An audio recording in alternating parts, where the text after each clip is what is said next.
I'll start the recording. Okay, so this workshop is essentially on how to cover communities and subjects from diverse backgrounds, things to pay attention to when you are delving into these communities. So it's a lot of like identity-based knowledge, as well as just skills that you need to develop as a journalist to better serve the communities that you are covering. So going on to the next slide. So I guess we're gonna start off with a little exercise. So this was a New York Times article that was published, I believe, in 2017. And the headline reads, "The blobs in your tea, they're supposed to be there." And it was basically introducing its readers to boba. So if you guys just want to take a second to read the headline a little bit again, and then read this highlighted sentence, and then if anyone wants to chime in and say to the group what they think is the problem with this in terms of covering a diverse community.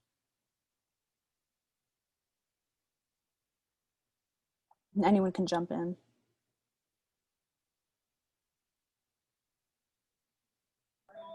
I mean, I think as far as the title of the article, it's coming from a very American perspective instead of like trying to embrace the culture of which boba comes from. It's like the blobs in your tea, like it actually sounds bad in the first place. Right, exactly. Yeah, Polly or Adiha, am I saying that right? Would either of you guys want to chime in if you think that there's anything wrong? The word of the use of the word amalgam, if I'm saying that right, Mm-hmm. kind of suggests that it's not really it's very vague in the term. It's not really associating or trying to understand like where it actually came from, but it's just saying it's like this mix of elements. And so, yeah. Right, exactly. Mm-hmm. And also they describe it to come to, as something that comes from the Far East. It just sounds really exotic and something that is used in the like colonizing during the colonizing era. Yes, for sure. Yeah, everything that you guys said was completely on point. This article or this headline and the content of it, it essentially is exoticizing this drink that's native to East Asia. And exactly like you were saying, Polly, like using terms like Far East is like a very outdated term, like that we definitely don't use because it's just completely biased. And then also, as was said, like amalgam, it just serves to other this community and to exoticize them in a way that definitely is not okay. And so that's essentially what we're trying to avoid as journalists, is othering the communities that we're covering. So why is diversity so important in reporting? Chances are, especially when you're working for a larger news outlet, your audience isn't only going to be made up of one demographic. Now, there are publications that are specifically geared towards the Latinx community or the Black community, but as I'll get into a little bit in the next slide, there are also intersections at every identity. There are like an infinite amount of intersections that can be at any one identity. So chances are, even if you're working on a Latinx or a Black publication, you may have LGBTQ members in that population and such. So your chances are you're not just going to be covering one type of person, and chances are you're going to be having a lot of diverse individuals from all different types of backgrounds that are reading your work and depend on your work for important day-to-day news. So it's your responsibility as journalists to properly serve these communities who really need that coverage. So one key thing that is essential to this whole conversation is the concept of fault lines and understanding these fault lines. And if you've been in journalism classes, you kind of may have already heard of this term, but essentially fault lines are the differences between us that shape not only our lives, but the social tensions between different groups. And it was originated by a journalist named Robert C. Maynard. And he founded the Maynard Institute, which does a lot of diversity training in newsrooms. Actually, in the Media Center, we just finished a diversity training from the Maynard Institute. Actually, it was a pointer, my bad, but the Maynard Institute does do diversity trainings. So essentially the 5 major fault lines that Robert C. Maynard outlined are race, gender, class, so low income, mid income, high income, generation, so like children, young adults, middle-aged, elderly, and geography, so rural, urban, suburban, and those are essentially the fault lines. So fault lines are tied directly to identity, and we all have fault lines. We all consider ourselves to be a part of like different sectors of these fault lines. So understanding them really allows you to help build more accuracy into your work. And essentially how that works is that when you're covering these diverse communities, understanding where the people that you're covering come from, along with the experiences that come along with their identities, really will help you interpret the stories that they're telling you and the stories that you want to tell, as well as events that you're covering and the issues that they're facing, which is a really huge thing.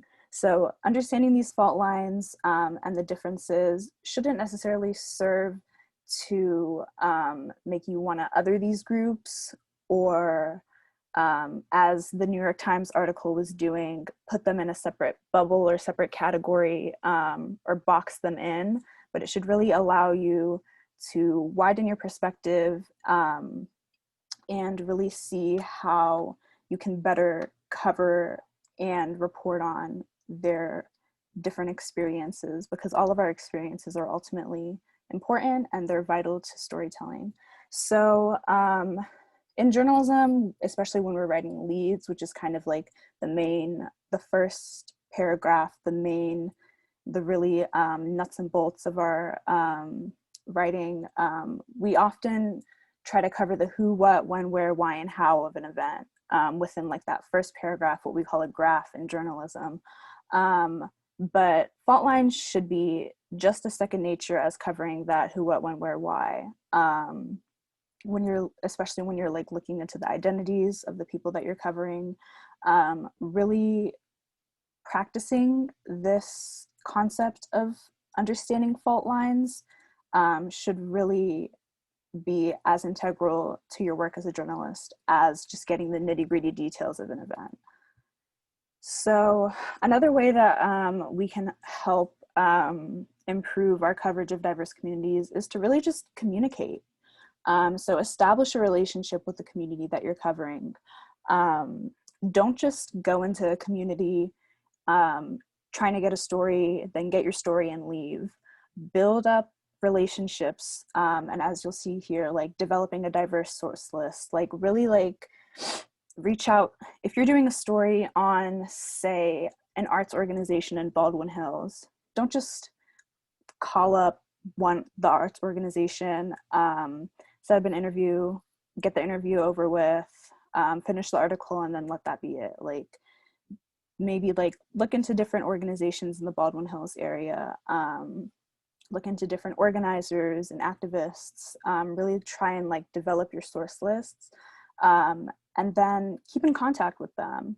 You know, one thing that we really appreciate of journalists is when after you're finished with your story and once you publish it, sharing it back with your sources so they can see the work that you created, and that really helps with transparency. But that's kind of like the same idea here. You really just want to make sure that your sources trust you, and not just because it's not a give and take relationship, you know, it should be mutual between the two of you. You're helping serve the community by covering them, and then your sources are helping you further get that information. So really also you want to give your subjects room to tell their own stories and share their experiences.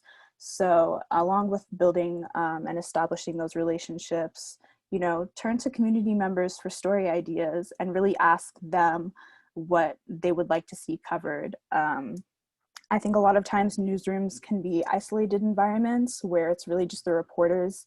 Anything that the reporters or editors say goes, and oftentimes you don't really see newsrooms. It's getting a little better now, but oftentimes you don't really see newsrooms going into the communities and asking the people that are ultimately subscribing to them and depending on them. You often don't see those reporters really like going in and asking, what are the issues that you're facing? What do you want us to shed light on? So it's really important for you. And when I say communities, they can be physical, like if we're in LA, it can be Baldwin Hills, Crenshaw, Inglewood, you know, West Hollywood, Santa Monica, those areas, but also tying back to the fault lines that we were talking about. It can be, you know, BIPOC, Black and Indigenous, people of color, LGBTQ, along those different fault lines of race, gender identity, sexual orientation, able-bodied or non-able-bodied, the disabled community, essentially any communities that are voiceless or oftentimes don't have their voices shared, is what we're really getting at when we say diverse communities. So I got into this next point, develop a diverse source list a bit, but really just having that diverse source list ensures fairness and accuracy in your reporting, because you're not turning to the same individuals or organizations to get your stories from. You're getting your stories from a wide array of voices, often voices that you're trying to serve with your reporting. And this last point, respect their identities. This is really key.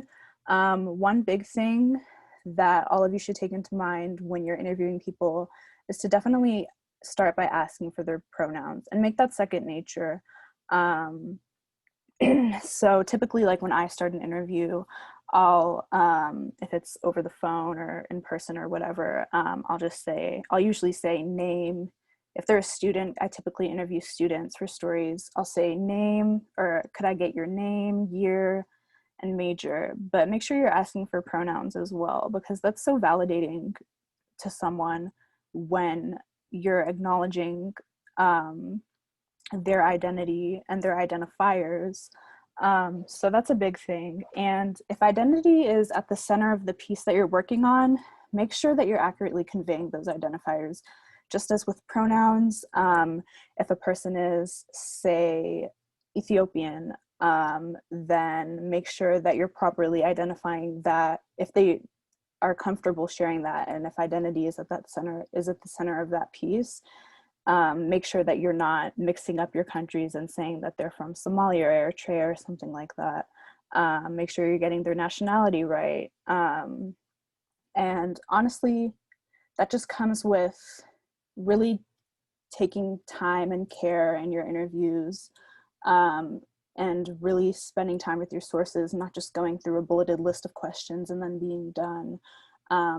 And if ever you're not sure about something, maybe you like wrote something down wrong, or maybe you're not sure what they said in like your transcription of your interview, always just reach out, reach out again.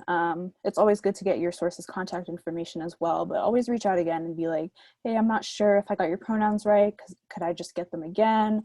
Or I'm not sure if I got the country that you're from right. Could you just tell me again?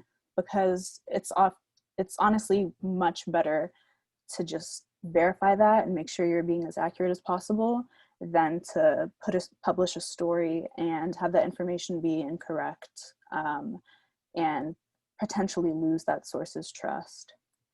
So another important point is avoid relying on stereotypes. We all have our biases. But in reporting, those biases should really go out the door because you're trying to bring as expansive and objective of a view as possible. So if you have a bias or a misconception about a community, really throw that out the door when you're interviewing a person. And ways to do that, first of all, really just let your subjects or communities speak for themselves. And that kind of ties into what I was saying before of communicating with your subjects and your communities. Yeah, really let them speak for themselves, and let them share their experiences before you jump to conclusions, and let that color your reporting. Also, do your research. If you're covering, say, the Armenian community in Los Angeles, and you don't know much about the history of Armenians in Los Angeles or just their general history, do your research, go through reputable sources, do some background research, try and see not only the history, but also the issues that the community faces, because that will be really key when you're going in and interviewing sources from that background. So yeah, that will help you, or it will allow you to ask more thoughtful, applicable, and appropriate questions, because you definitely don't want to offend anyone when you're interviewing them. And so having a good background of where they come from and what issues that they're facing really helps. And then also just ensures accuracy again, and making sure that your reporting isn't being colored by these negative stereotypes that we often see in the media. We always hear things like the media has horrible representation of this group or that group, or the media gets these stories wrong. We hear that so much, but as young journalists, really, it's up to us to reverse those stereotypes of the media, and really uplift these communities by sharing their stories and by getting their stories right. And so research definitely goes into that heavily. And I think this is one of my last points. Don't focus solely on tragedies. This is a huge conversation, especially now in the wake of this resurgence of the Black Lives Matter movement that we're seeing. Definitely when communities of color, or really any marginalized community is being covered, oftentimes media outlets have a tendency to focus on the negatives. If you look up like South LA news in Google, then oftentimes you'll find more stories about shootings that have happened in the area, of crime, of violence, rather than success stories or uplifting stories or just stories of being. That's something that I didn't really put on this slide because I wasn't sure if it would properly convey in text, but just really success stories of triumph are important, but just stories simply like of being hold just as much weight to them, like sharing the experiences of people is at the crux of what reporting is, and that definitely should be something that you're striving towards. And this isn't to say that you should never cover tragedies, because incidents of crime, incidents of violence, that's news.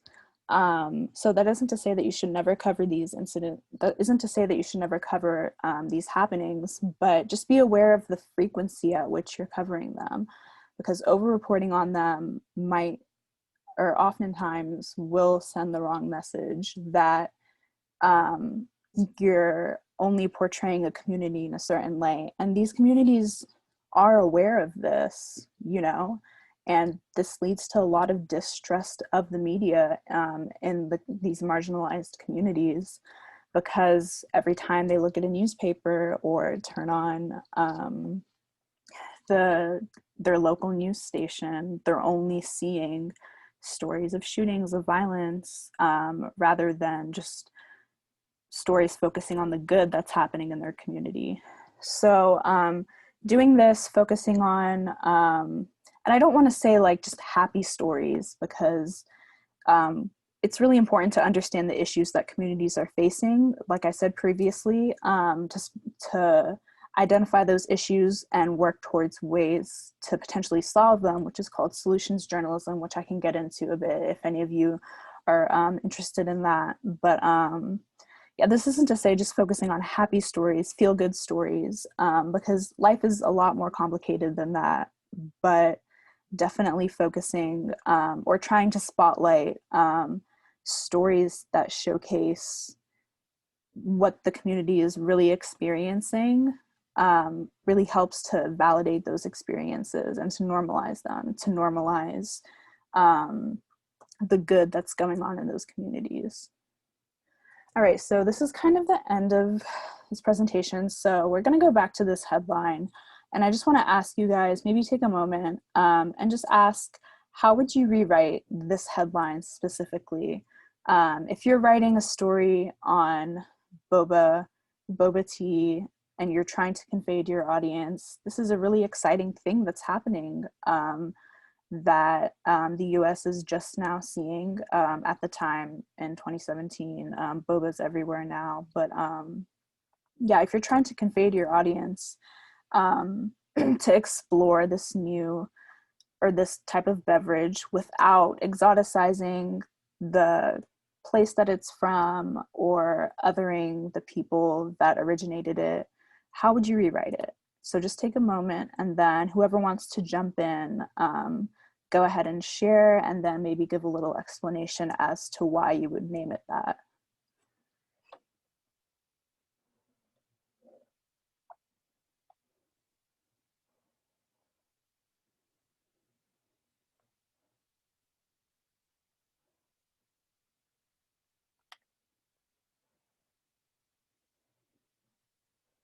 And it doesn't have to be like a polished, solid headline. It can just be an idea or a few ideas if you have a few.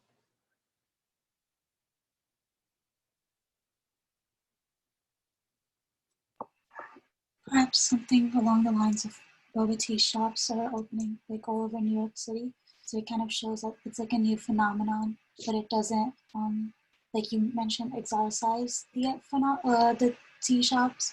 So it's just saying like this is something new or something like that. Right, perfect.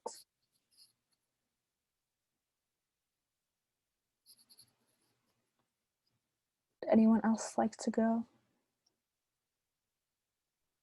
So I don't have a headline in mind, but I just think that it's interesting to talk about how bubble tea is taking over different parts of the US and how, yeah, Definitely. it originates from being like a very Asian beverage to become something that is enjoyed by people from a wide variety of ethnicities. And Exactly.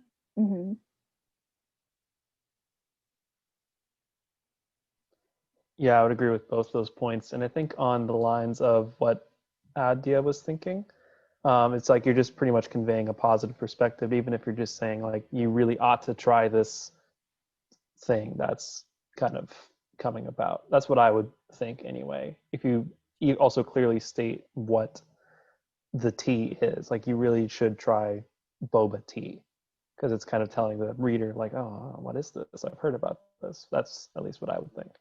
Exactly. Yeah, those are all amazing points. Definitely kind of like neutralizing the headline, but really trying to pique the interest of the readers would definitely improve, yeah, this headline. And then like as for the content, you know, using less of those exotifying words like amalgam or blobs, and yeah, just really coming at it from like a point of intrigue rather than of exotifying again. So that was all I had for this workshop. This is my contact info. If any of you want to write it down or screenshot it. I can also drop it in the chat if it would be easier for you to just copy and paste. Give me 1 second.